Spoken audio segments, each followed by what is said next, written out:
अण्णाभाऊ साठेंना आज देखील उपेक्षित ठेवण्याचं काम या सरकारनं केलेलं आहे। याचं उदाहरण या ठिकाणी आपण बघितलं। इकडं अत्यंत अस्वच्छतेचा परिसर आपल्याला पाहायला मिळतो की ही शिल्पसृष्टी त्यांची उभी केलेली आहे। मात्र आपण इकडं या साईडला बघितलं तर रस्ता अत्यंत अस्वच्छ आहे।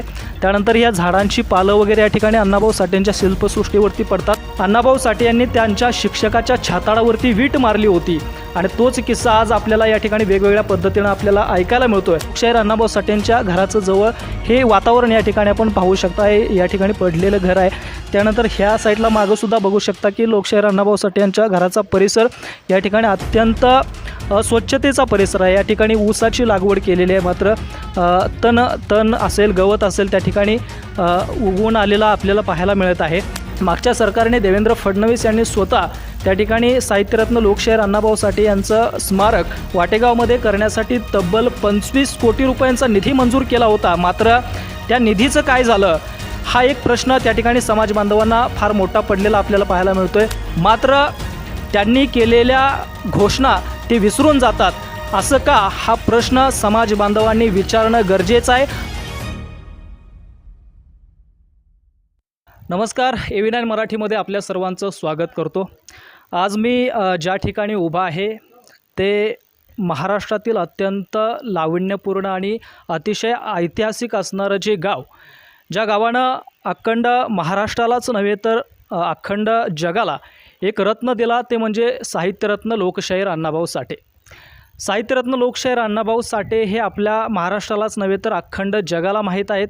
त्यांची लेखणी असेल, त्यांच्या शायऱ्या असतील, त्यांच्या कथा असतील, त्यांच्या कादंबऱ्या असतील, याच्या माध्यमातून साहित्यरत्न लोकशाहीर अण्णाभाऊ साठे संपूर्ण जगासमोर गेले आणि त्याच अशा अनमोल रत्नाच्या भूमीत वाटेगावमध्ये या ठिकाणी मी सध्या आहे आणि या ठिकाणी आपल्या माझ्या मागं बघू शकता की साहित्यरत्न लोकशाहीर अण्णाभाऊ साठे यांचं हे घर या ठिकाणी आपण पाहू शकता। मात्र इथं आल्यानंतर एक खेद या ठिकाणी वाटते की साहित्यरत्न लोकशाहीर अण्णाभाऊ साठे यांनी अखंड महाराष्ट्राचं नाव असेल, वाळवा तालुक्याचं नाव असेल, ते अखंड महाराष्ट्रातच नव्हे तर जगापर्यंत पोहोचवलं।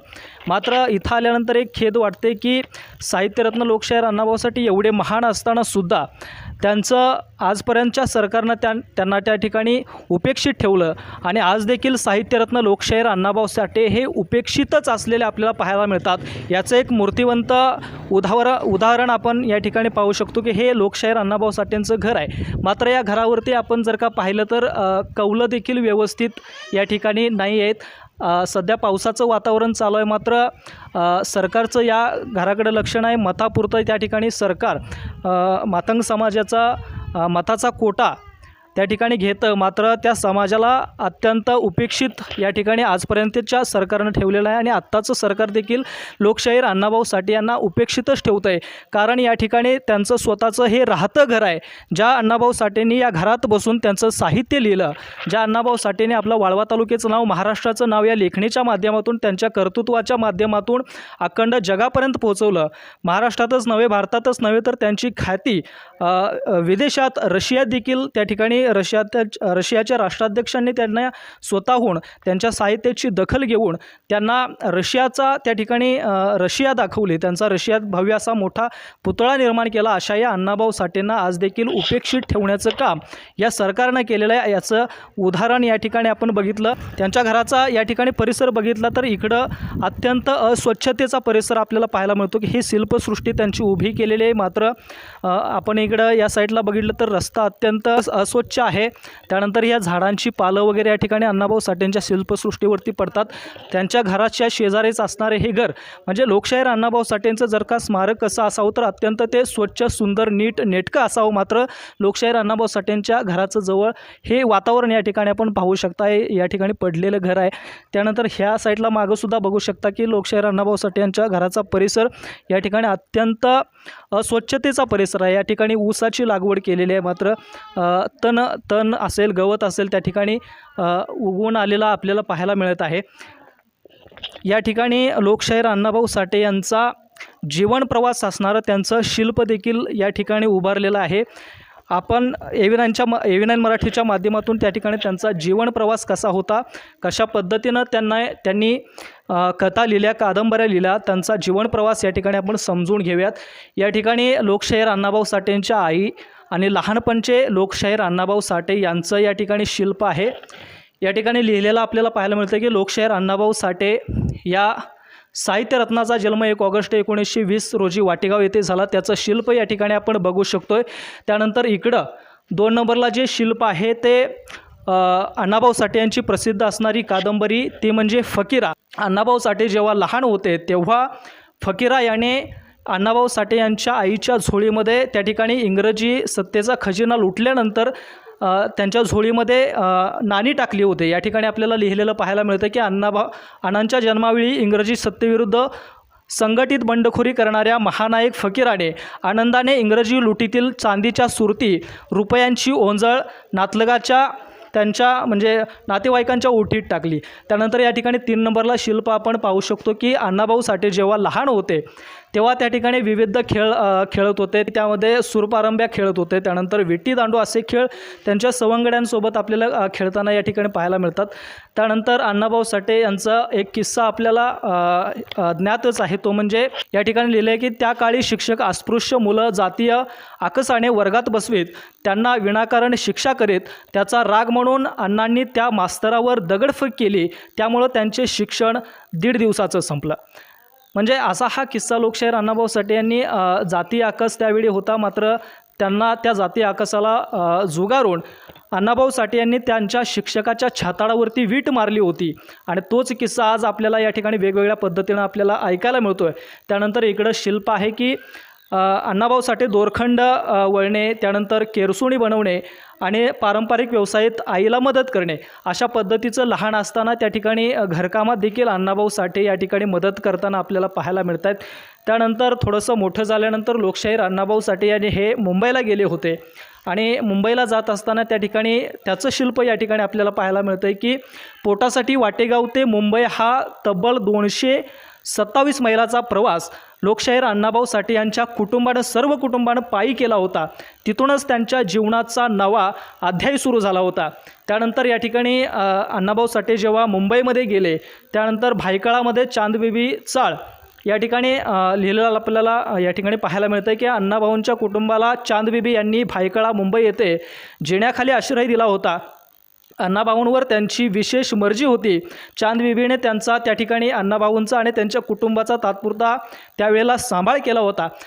या ठिकाणी आपल्याला दुसरं शिल्प आपल्याला पाहायला मिळतं आहे की ही वाटेगावची छत्रपती शिवाजी महाराजांच्या काळात जो दांडपट्टा चालवला जायचा, जे शस्त्र चालवली जायची, युद्धातल्या अनेक संकल्पना त्या ठिकाणी मांडल्या जायच्या, खेळल्या जायच्या, त्यापैकीच एक दांडपट्टा हे या ठिकाणी शस्त्र पारंगत आपल्याला असलेलं पाहायला मिळतं आहे.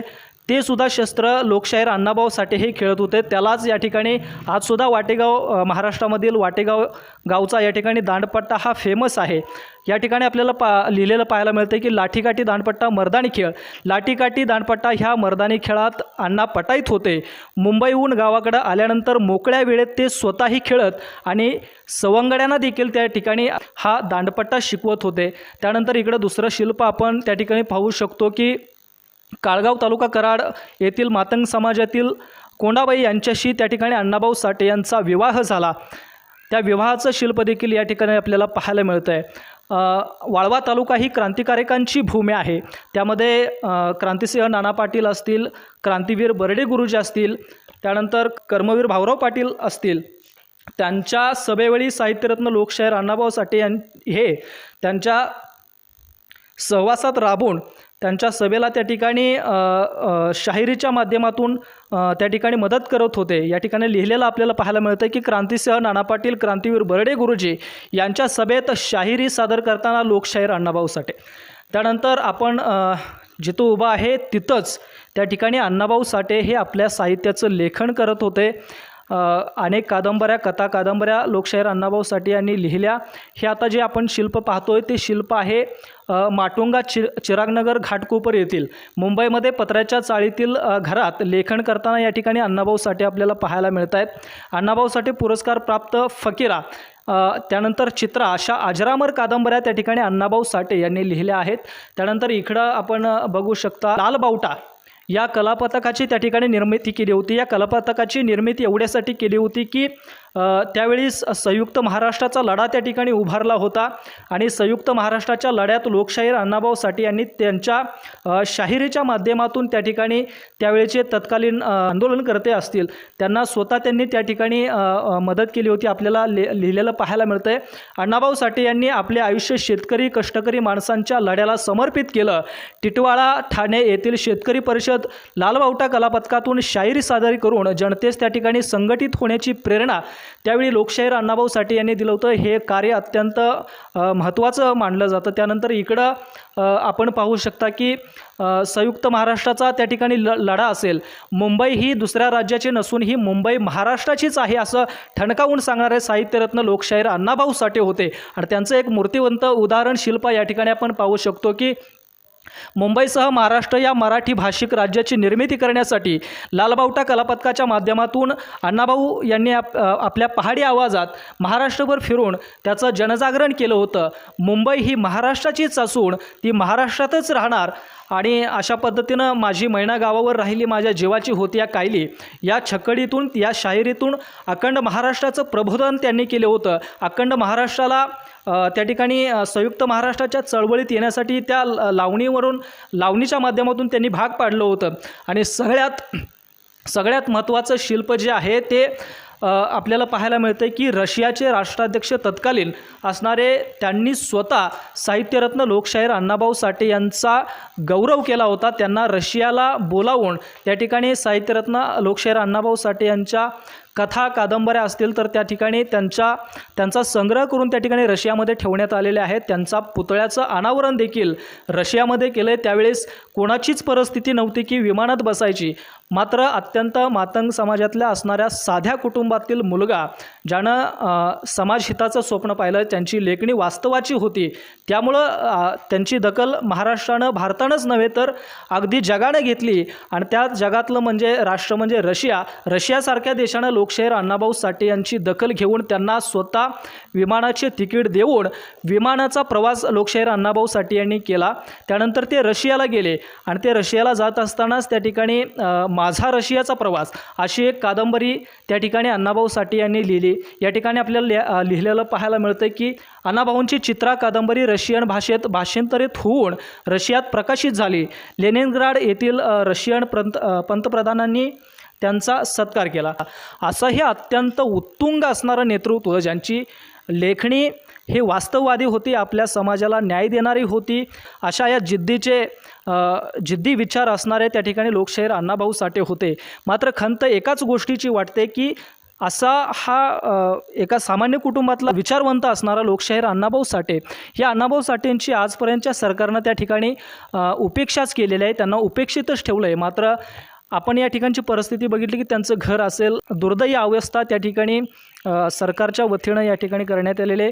लोकशाहीर अण्णाभाऊ साठे यांचं भव्य असं स्मारक या ठिकाणी वाटेगाव त्यांच्या राहत्या घरी या ठिकाणी व्हावं अशी अनेक समाज बांधवांची अपेक्षा इच्छा आहे। मात्र त्या अपेक्षा इच्छेचं पूर्तता कुठेही केलेली या ठिकाणी आपल्याला पाहायला मिळत नाही।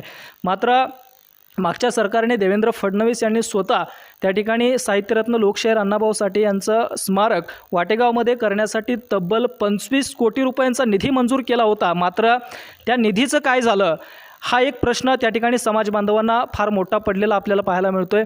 लोकशाहीर अण्णाभाऊ साठे ज्या शाळेमध्ये शिकले, ज्या घरामध्ये वावरले, त्या महापुरुषांच्या शाळा त्या ठिकाणी शासनानं उपक्रम काढला की महापुरुषांच्या शाळा त्या ठिकाणी उभारल्या जातील। त्यामध्ये त्या शाळांच्या नावामध्ये लोकशाहीर अण्णाभाऊ साठे यांचं देखील नाव आहे। त्यांना त्या शाळेचं देखील काय झालं हा एक समाज बांधवांना त्या ठिकाणी फार मोठा असा पडलेला प्रश्न आहे। मात्र अत्यंत खेदजनक या ठिकाणी वातावरण किंवा या सरकारचा नामुष्कीपणा या ठिकाणी आपल्याला म्हणता येईल की अशा या महामानवाचा लोकशाहीर अण्णाभाऊ साठे यांचा विचारवंताचा या ठिकाणी अवमान या पद्धतीनं हे सरकार करतं आहे, हे कितपत योग्य आहे। या ठिकाणी मी समाज बांधवांना सगळ्यांना विनंती करतो की येणारे आज 26 ऑगस्ट आहे, येत्या 4 दिवसातच त्या ठिकाणी 1 ऑगस्ट येते, साहित्यरत्न लोकशाहीर अण्णाभाऊ साठे यांची जयंती येते। मात्र DJ लावला आणि नाचलं म्हणजे जयंती साजरी होत नसती। सगळ्यात महत्त्वाचा मुद्दा म्हणजे 1 ऑगस्ट रोजी राज्यातील दिग्गज नेते त्या ठिकाणी वाटेगावला येत असतात. आपापल्या पद्धतीनं त्या ठिकाणी लोकशाहीर अण्णाभाऊ साठे यांना अभिवादन करत असतात. काही नेते या ठिकाणी कार्यक्रमसुद्धा घेतात. मात्र त्यांनी केलेल्या घोषणा ते विसरून जातात. असं का, हा प्रश्न समाज बांधवांनी विचारणं गरजेचं आहे. हा जर का प्रश्न विचारला नाही तर हा अण्णाभाऊ साठे यांचा जो काय परिसर आहे, त्यांचं घर आहे, त्यांचं व्यक्तित्व आहे, ते व्यक्तिमत्व उपेक्षितच राहील. आणि सगळ्यात महत्त्वाची AV9 मराठीच्या माध्यमातून या ठिकाणी सरकारला मी विनंती करतो की 25 कोटीचा निधी त्या ठिकाणी लोकशाहीर अण्णाभाऊ साठे यांचं स्मारक करतो म्हणून मंजूर केला होता. कृपया तो निधी त्या ठिकाणी त्याच्यावरती उपाययोजना काढाव्यात. येत्या 1 ऑगस्टला त्या ठिकाणी घोषणा करावी. स्मारकाचं काय झालं किंवा जे शाळा निर्मिती करणार होते त्याचं काय झालं. एक वातावरण या ठिकाणी चांगलं करू शकतात पण ते सरकार करत नाही. मात्र कसल्याही प्रकारचा विकास या ठिकाणी झालेला आपल्याला पाहायला मिळत नाही. अपेक्षा एकच आहे की हा जो परिसर आहे तो अत्यंत सुशोभीकरण करण्यात यावा. ज्यांचे अण्णाभाऊ साठे यांचे साहित्य आहे त्या साहित्याचा एक लायब्ररी, ग्रंथालय या ठिकाणी भव्य असं असावं. महाराष्ट्रभरातून अनेक त्यांचे अनुयायी या ठिकाणी वाटेगावला येत असतात. मात्र आता आपण तिकडून अण्णाभाऊ साठे यांच्या घराकडे येत असतानाचा पण जो रस्ता आहे तो अतिशय निकृष्ट दर्जाचा आहे किंवा घाणीचं साम्राज्य त्या रस्त्याच्या आजूबाजूला पसरलं आहे. मग हे कुठंतरी थांबलं गेलं पाहिजे. याच्यावरती काहीतरी विचार केला गेला पाहिजे. शासनानं त्या ठिकाणी ही संपूर्ण जबाबदारी घेऊन लोकशाहीर अण्णाभाऊ साठे यांच्या घराचा परिसर असेल किंवा त्यांची शिल्पसृष्टी असेल, त्यांचं घर असेल, हे एक विचारवंतांच्या दृष्टिकोनातून एक अत्यंत चांगलं त्या ठिकाणी करावं अशी या ठिकाणी विनंती करतो. आणि AV9 मराठीच्या माध्यमातून मी या ठिकाणी एक विश्वास देतो की जोपर्यंत या शासनाने केलेल्या घोषणांचा त्या ठिकाणी पाठपुरवठा होत नाही, जोपर्यंत समाधानकारक उत्तर मिळत नाही, तोपर्यंत AV9 मराठी हे त्या ठिकाणी पाठपुरवठा करत राहील.